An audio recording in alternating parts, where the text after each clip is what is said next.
just before add that I have a longer statement for the record, which I would like to be included. Without objection, so ordered, and that goes for all of your statements and anything else you would like to attach to them.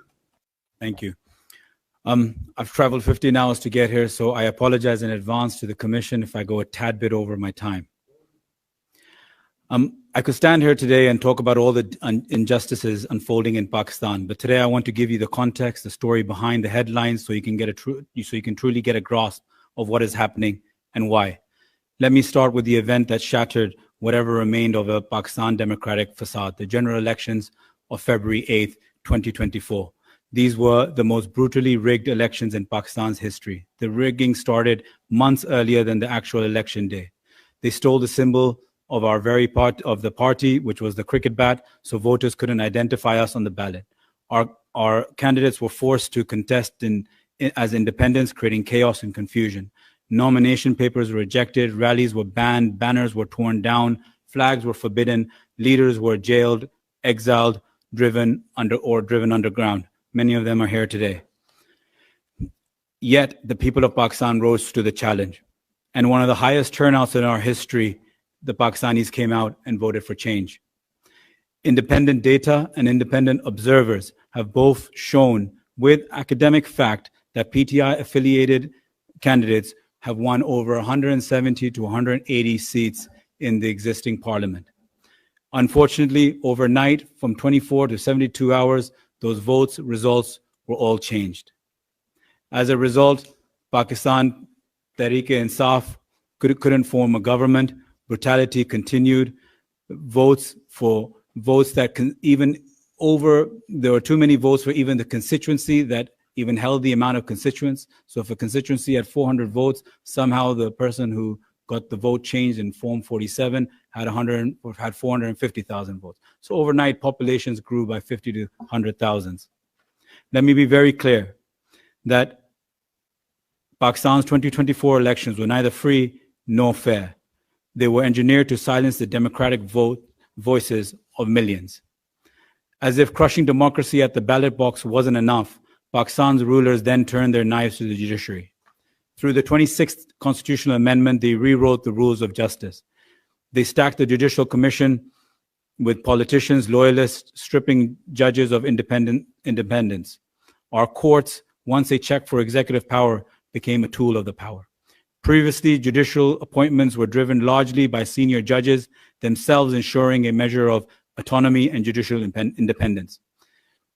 It subordinates the independence of judiciary to political interest, erodes public confidence, no longer impartial, and became an extension of the executive. It violates the Pakistan Constitution itself from Article 175, which enshrines the separation of power, to Article 10, which guarantees every individual the right to a fair trial before an impartial, competent court.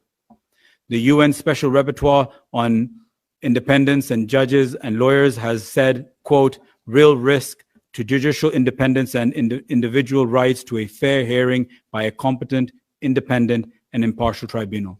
The ICJ has described it as, quote, a serious threat to independence of judiciary. In 2023, a Supreme Court bench declared that civilians could not be tried in military courts. However, the 26th Amendment, a larger hand-picked bench, reversed that ruling. This is not justice. This is a colonial tool of intimidation, resurrected to silence dissent. Pakistan now virtually stands alone in the world by allowing military trials of civilians under a constitution that supposedly guarantees its fair trial and due protest. The ICJ says it's a travesty of justice, glaring surrender of human rights. I want to add that these military courts, after May 9th, 2023, convicted 104 civilians, mostly PTI supporters, voters, or activists, were sentenced to a prison term of up to 10 years. Every single one of them was convicted, so 100% conviction rate. These trials were held in secret, in dark rooms where family and public were barred from attending.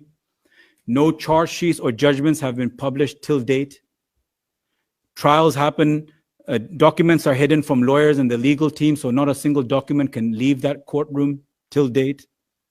Judges are army officers, and appeals are given not to civilian court judges, but rather to the army chief himself, who will then hand it down to his subordinates to make a tribunal, to come out with whatever decision they want with no justification or evidence. Even the sentences are arbitrary.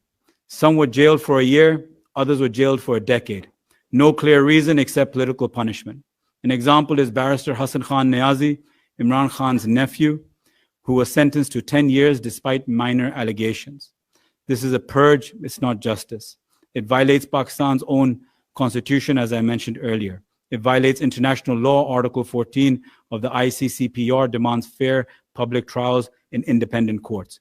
From the US State Department to the EU, to the UK, Human Rights Watch, and the ICJ, the world is united in condemning Pakistan's military trials on civilians. Pakistan's Supreme Court, once a beacon of hope, has wavered under pressure, green-lighting the sham proceedings. And what about the voices that are trying to tell these stories? Freedom of speech in Pakistan is dying. Journalists have been arrested, abducted, tortured, or driven in exile. Dr. Moin Pirzada, one sitting right here. Independent shutdowns and social media blackouts are now a standard tactics to bury dissent. YouTube channels criticizing the government or the establishment vanished overnight. TV anchors are blacklisted if they dare to speak even Imran Khan's name, which is forbidden on national television. I appear on international media myself, but I'm not allowed to appear on local media. The consequences of this are deadly. From senior anchors like Arshad Sharif, one of Pakistan's most respected journalists who fled the country under threats for his life and continued reporting from abroad, was assassinated in Kenya. There are many cases of exile of our journalists that are abroad. Either they have to take a sabbatical if they don't toe the line, or they have to take exile. Most recently, a magistrate ordered nearly 30 YouTube channels to shut down simply because they expose the truth. Google wants them to take a legal stay in the High Court, which is not possible for those who are in exile. If they go to Pakistan, we know what torture is coming next.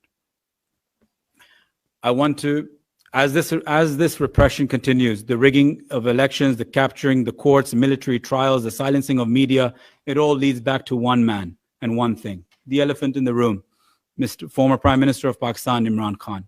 Since 2022, he has faced relentless prosecution. Over 200 legal cases have been he's been charged with. From cases like the Iddat case, which is a ridiculous illegal marriage case, to murder charges, to one that him and his wife, Bushra Imran Khan, have been charged for, the Al-Qadr case. The Al-Qadr case was 190 million pounds, which was a personal settlement between a property developer and the NCA, National Crime Agency of the UK, which then got deposited into the Supreme Court of Pakistan. Nothing to do with our government, nothing to do with Imran Khan. The money was deposited directly there, earning interest. That same property developer developed a university in a trust, which Imran Khan and his wife were trustees of. All have agreed that there's been no financial benefit. In fact, 200 plus students have studied for free. This is the first time in a country where a husband and wife have been imprisoned for giving university level education for free to 200 odd children. Abduction, breaking into homes, trashing of their personal property, abduction of children, torture, using women as a tool to get the politicians and the men out to surrender themselves is the first time we've seen this in Pakistani history. On November 26, more known as the Islamabad massacre, Pakistani people took to the streets to protest peacefully. In exchange, they were met with an iron fist. 12 people were killed. Even a dear colleague of mine, Muhammad Idris, who was my worker and friend, was shot in the stomach and died. The government claimed no casualties and claimed that they didn't use any ammunition. Thanks to international media, BBC, Reuters, and The Independent, they unearthed 12 deaths from that protest itself. As others I know will speak about, and the co-chairs have said, the United Nations Working Group on Arbitrary Detention has declared Imran Khan's imprisonment as illegal and demands an immediate release. Imran Khan remains the most popular figure in Pakistani history and remains the most popular leader of a political party till date. I want to just briefly, just before I conclude, add that Imran Khan and his wife are in solitary confinement for over 23 hours a day. They are in inhumane conditions. Bugs and insects are deliberately released into their cell, which is not even a cell of what one should get when he's a former prime minister legally. Their prisoner rights are abused. They aren't given fresh water, substandard food in 50 degrees temperature. They say that they have some form of cooling, but what they do is they cut off the electricity.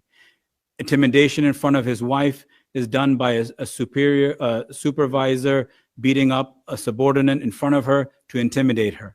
This is all being done so Imran Khan can see his wife in mental torture and then try to break his will. This is unfortunately not going to happen. Imran Khan, his colleagues that are in prison, from our two-time former Foreign Minister Shah Mahmood Qureshi to our 70-year-old Health Minister Yasmin Rashid, are all facing arbitrary detention for years now. I call upon all the esteemed members here today. The choice is clear. We either let it slide into further dictatorship under the cover of law, or we stand with the people who yearn for democracy, dignity, and justice. Lastly, I just say the people of Pakistan deserve to choose their leaders fairly, to speak without fear, to live under laws that protect them, not persecute them. I thank you for your time. I urge you to stand with 250 million people of Pakistan and look away from the few hand-picked few. Thank you very much.